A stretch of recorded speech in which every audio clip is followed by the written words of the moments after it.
বিএনপির ভারপ্রাপ্ত চেয়ারম্যান তারেক রহমানের অপেক্ষায় এবার বগুড়াবাসী। ১৯ বছর পর নিরে ফিরছেন তিনি। দেশে আসার পর এই প্রথম ঢাকার বাইরে যাচ্ছেন তারেক রহমান। তাকে এক নজর দেখার অপেক্ষায় মুখে আছে বগুড়ার জনসাধারণ। সকল শ্রেণীর জনতার মানুষের মনের মধ্যে একটা আলাদাভাবে ও আনন্দ কাজ করতেছে।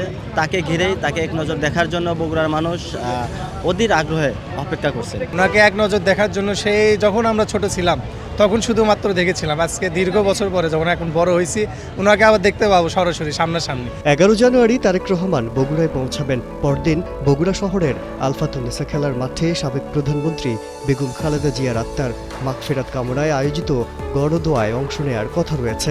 এরপর তিনি রংপুরের উদ্দেশ্যে রওনা হবেন। তার আগমনে খুশির জোয়ার বইছে বগুড়া জুড়ে। তারেক রহমানের হাত ধরে এই নতুন বাংলাদেশের সূচনা ঘটবে, আমরা এতেই আশাকাঙ্ক্ষিত। আমরা অনেক খুশি যে আগামী দিনে তিনি যদি রাষ্ট্র ক্ষমতায় আসে, তার হাত ধরে আগামী দিন বাংলাদেশ এই ৬৪টা জেলায় অনেক উপর লেভেলে চলে যাবে, উন্নতির দিকে যাবে।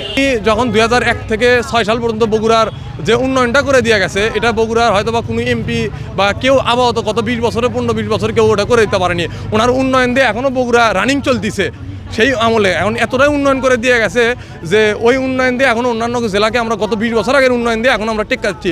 বগুড়ার উন্নয়নের জন্য আমি মনে করি তারেক রহমানকে এমপি হিসেবে বগুড়াতে দরকার। টানা তৃতীয়বার অর্জন করেছে দেশের সেরা সুপার ব্র্যান্ড স্বীকৃতি বসুন্ধরা টিস্যু।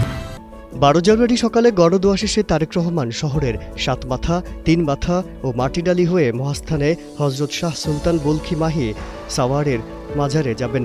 সেখানে মাজার জিয়ারত শেষে তিনি রংপুরের উদ্দেশ্যে রওনা দেবেন। রংপুরে তিনি জুলাই শহীদ আবু সাইদের কবর জিয়ারত করবেন। তারেক রহমান সর্বশেষ ২০০৬ সালের ২৪ ডিসেম্বর বগুড়া যান।